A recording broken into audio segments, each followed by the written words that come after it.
కన్నీటి హృదయ విదారకమైన సంఘటన.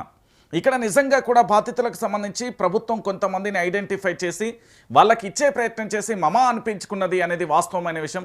అసలు ఏం జరిగింది, ఏం జరుగుతున్నది, ఖమ్మం జిల్లా వెలుగుమట్లకు సంబంధించిన స్టోరీలో జరుగుతున్న పరిణామాలు ఏంటి అనేది కూడా మనం చర్చించాల్సిన ఆవశ్యకత ఎంతైనా ఉంది. ఎందుకంటే తెలంగాణ వ్యాప్తంగా ఉన్న ప్రతి ఒక్కరు కూడా చూడాల్సిన వీడియో ఇది. ఎందుకంటే ఖమ్మం జిల్లాకు సంబంధించి కొన్ని పరిణామాలను చూస్తే నిజంగా కూడా నాకు బాధ అనిపించింది. తెలంగాణ యావత్తు సమాజం కూడా ఆలోచించాల్సిన విషయం. ఒకసారి ఇక్కడ ఈ చిత్రాన్ని చూడండి. ఇక్కడ పోలీసులకు సంబంధించి అక్కడ ఖమ్మం జిల్లాకు సంబంధించి వెలుగుమట్ల బాధితులు ఎవరైతే ఉన్నారో వాళ్ళక్కడ ఆశ్రయం పొందుతున్న దగ్గర నుంచి పూర్తి స్థాయిలో కూడా పోలీసులు వచ్చి నెట్టివేసి బయటకు నెట్టివేసే ప్రయత్నం జరిగారు. ఇక ఒకసారి చూడండి, మళ్ళీ రోడ్డున పడేశారు.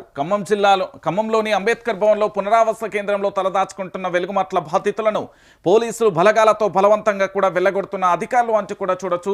ఇంటి పట్టాలు ఇస్తామని ప్రభుత్వం మరో మోసం. పునరావాస కేంద్రాల నుంచి బాధితులకు ఇంటివేత కన్నీటి పర్యతమవుతూ బయటికి వెళ్ళిన బాధితులు భూదాన్ బాధితులలో అందరికీ దక్కని న్యాయం.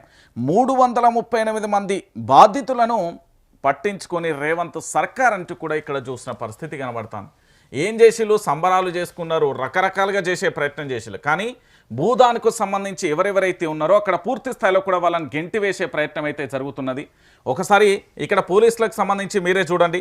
ఇది ఖమ్మంలోని అంబేద్కర్ భవన్ పునరావాస కేంద్రం నుంచి భూదాన్ బాధితులను బలవంతంగా తరలిస్తున్న అధికారులు అంటూ కూడా ఇక్కడ చూస్తున్న పరిస్థితి చూడొచ్చు. పోలీసులకు సంబంధించి ఆ పూర్తి స్థాయిలో ఎట్లున్నది ఏం కథ అనేది కూడా మనం చూసే ప్రయత్నం అయితే చేస్తున్నాం. ఇక దాంతోపాటు ఇక్కడ ఒక ఫోటోలో కనబడుతున్న మహిళను కూడా చూడొచ్చు. ఈ ఫోటోలో ఇంటి ముందు నిల్చున్న మహిళ పేరు సోమ ఉమారాణి. భూదాన్ భూముల